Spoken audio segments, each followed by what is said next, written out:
नौटंकी नहीं चलेंगे, नहीं चलेंगे, नहीं। ब्लॉक कांग्रेस कमेटी स्वारघाट द्वारा बुधवार को आरएसएस के खिलाफ जोरदार विरोध प्रदर्शन किया गया। कार्यकर्ताओं ने रेस्ट हाउस स्वारघाट से रैली निकालकर मुख्य बस स्टैंड तक मार्च किया और वहां आरएसएस का पुतला फूका। प्रदर्शन के दौरान आरएसएस हो बर्बाद, बलात्कारियों को फांसी दो जैसे नारों से स्वारघाट का माहौल गूंज उठा। कांग्रेस कार्यकर्ताओं ने आरोप लगाया कि देश में मनोवादी विचारधारा फैलाकर समाज को बांटने का प्रयास किया जा रहा है और भाजपा इस विचारधारा को संरक्षण दे रही है।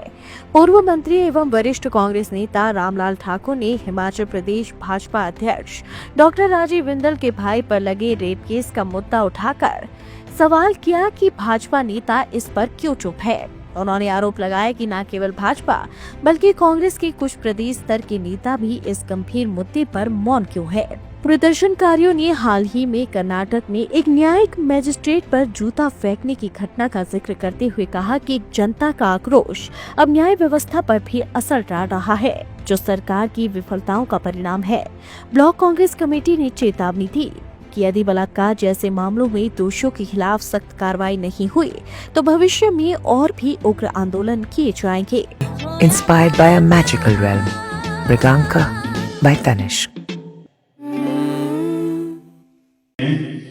इंटरनेशनल लेवल पे अमेरिका में भारत के प्रतिनिधित्व करने के लिए भेजा था, लेकिन उनके विचार और थे, तो बिगड़ा हुआ स्वरूप आज भारतीय जनता पार्टी का कुछ और है। और मैं आपसे कहना चाह रहा हूँ कि जब हमने आजादी प्राप्त करी तो उसमें जो था वो एक सोच थी, ये आरएसएस और ये पुराना जनसंघ ये कभी भी नहीं चाहते थे कि महात्मा गांधी की विचारधारा, नथुराम गौडसे की विचारधारा यहाँ पे एक संविधान दे और इस भारतवर्ष को इकट्ठा करने के लिए 8 से ज्यादा धर्मों के लोग इकट्ठे बैठेंगे। लोगों की आत्मा क्यों सोई? मुझे नहीं लगा कि पूरे प्रदेश के अंदर किसी भी बड़े नेता, किसी भी छोटे नेता, युवा कांग्रेस के, महिला कांग्रेस के, किसी भी नेता ने जो है वो इसके ऊपर अपनी प्रतिक्रिया दी हो।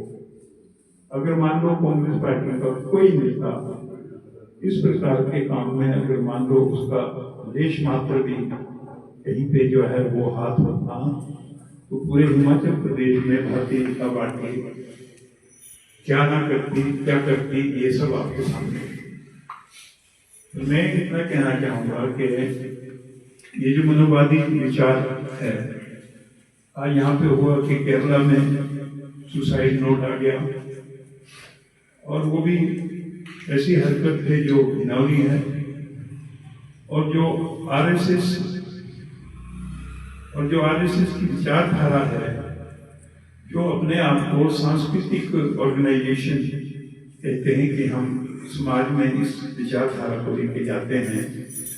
आज उन्हें सबके सामने ये बात आ गई कि जो महात्मा गांधी के जो कत्ल करने वाले थे वो विचारधारा जो नथुराम गौडसे की थी और उस विचारधारा ने जिससे हमारे बीच में से महात्मा गांधी, इसको पूरा विश्व आपको कहता था, स्वतंत्रता प्राप्ति के चंद घंटों के बाद